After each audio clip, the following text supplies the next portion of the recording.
Okay, this is number 2 in your book on page 378. And the directions say apply the eigenvalue method of this section to find a general solution of the given system. If initial values are given, find also the corresponding particular solution. In this case, number 2 does not have initial conditions, so we don't have to find a particular solution. And don't worry about using a computer system or graphing calculator to construct the direction field. We're just going to find the general solution using this eigenvalue method. Okay, so first of all, what is an eigenvalue, or the eigenvalue method? Well, if you're familiar with polynomial functions and finding the roots or zeros of a polynomial, then you know how to work with eigenvalues and eigenvectors. So I'm looking on page let's see, page 367 of your book. There's a definition of eigenvalues and eigenvectors. And basically the so we call it lambda. And so we have the determinant of a minus lambda I is equal to 0, right? My lambda is called an eigenvalue. And it's associated to an n by n matrix. And every time you have an eigenvalue, right, there is an associated eigenvector. And the eigenvector that's associated to this eigenvalue is simply AV, so A times V equals lambda V, and it satisfies. Right, so we're talking about this A minus lambda I. So when you find an eigenvalue, right, you can always find an eigenvector. And so this V here is my eigen vector, which is a non-zero vector. So we're going to use, so this is basically what eigenvalues and eigenvectors are. And we're going to use a characteristic equation, which is this guy right here. This is my characteristic equation to help us find the roots, which are really the eigenvalues of this equation. And we're also going to use theorem 1, which is on page 368. And so let me just maybe write that down. So theorem 1, you can write this separately on a different sheet of paper if you'd like. So it says, let lambda be the eigenvalue of the constant coefficient matrix A of this first linear system. So we have dx dt equals ax, and if v is an eigenvector associated with lambda, so let's say if v is an eigenvector associated with lambda, then our general solution is x of t equals our eigenvector times e to the lambda t. And this should hopefully be familiar. We've been working a lot with e to some constant times t. This is a non-trivial solution of the system. And there's an eigenvalue method that's below, and it's basically 3 steps. So I'm going to go ahead and follow those 3 steps, and hopefully it makes sense. So let me just connect a few things here, and I'm going to do this video. It's going to be in a couple of parts because it does get tedious.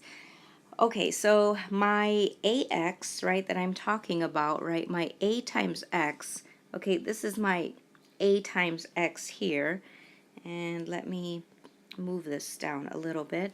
So my coefficient matrix, my a, and let's see, let me write it like this, is really 2, 3, 2, 1, okay, and my x, my x bold, that's really my x1 times x2. So here's my a bold, and then here's my x bold, right? Because if we multiply this 2 by 2 by 2 by 1 matrix, we get this system, right? This is just using, obviously, a matrix.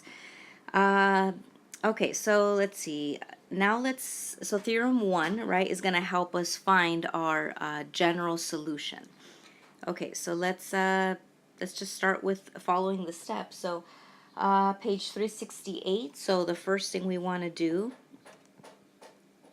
so step 1, the first thing we want to do is look at the characteristic equation of our coefficient matrix A. Okay, so what does that mean? So we're going to find the determinant of A minus lambda I, right, where I is our identity matrix. It's a special matrix, and that's going to be equal to 0. So this is our matrix equation. So let's substitute some of the values we have. So this is the determinant of my matrix A is 2, 3, 2, 1. So we have 2, 3, 2, 1 minus lambda, and then we have 1, 0, 0, 1, right? That's our identity matrix with ones on the diagonal and zeros above and below. And let's see, we'll close the determinant, and that's equal to 0.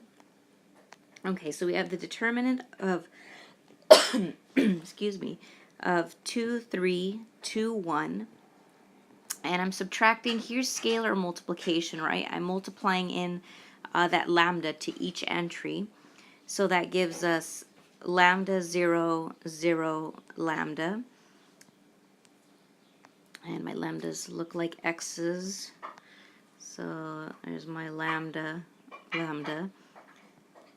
Okay, so here we can use matrix addition, right, or matrix subtraction, same thing. You're adding the opposite to subtract the entries. So our final matrix is, so we have 2 minus lambda here, and then we have 3 minus 0, which is 3, 2 minus 0, and 1 minus lambda. Okay, so here they're asking for the determinant of this matrix. Well, it's a 2 by 2 matrix, so the determinant is, right, the product of these guys minus the product of these guys. So we have 2 minus lambda times 1 minus lambda minus 6, right? 2 times 3 equals 0. We can do some algebra here, just foiling. Let's see, we have 2 minus, I'll just multiply it out, 2 minus lambda plus lambda squared minus 6 equals 0.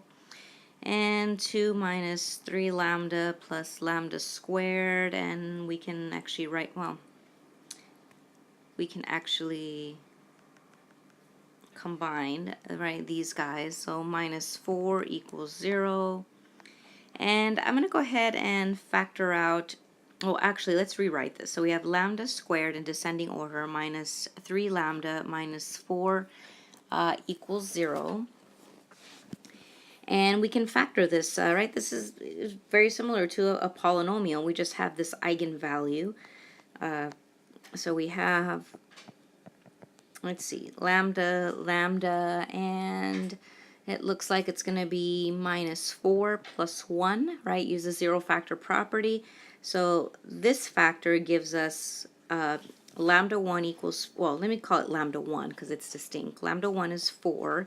And my other eigenvalue is lambda 1 is going to be negative 1. So these are our two eigenvalues. And now we want to find, step 2 is to find the associated eigenvectors that correspond to these eigenvalues, where my eigenvectors should be linearly independent vectors. But I'll go ahead and do that in the next video. So this is, again, just step 1. We're using the characteristic equation.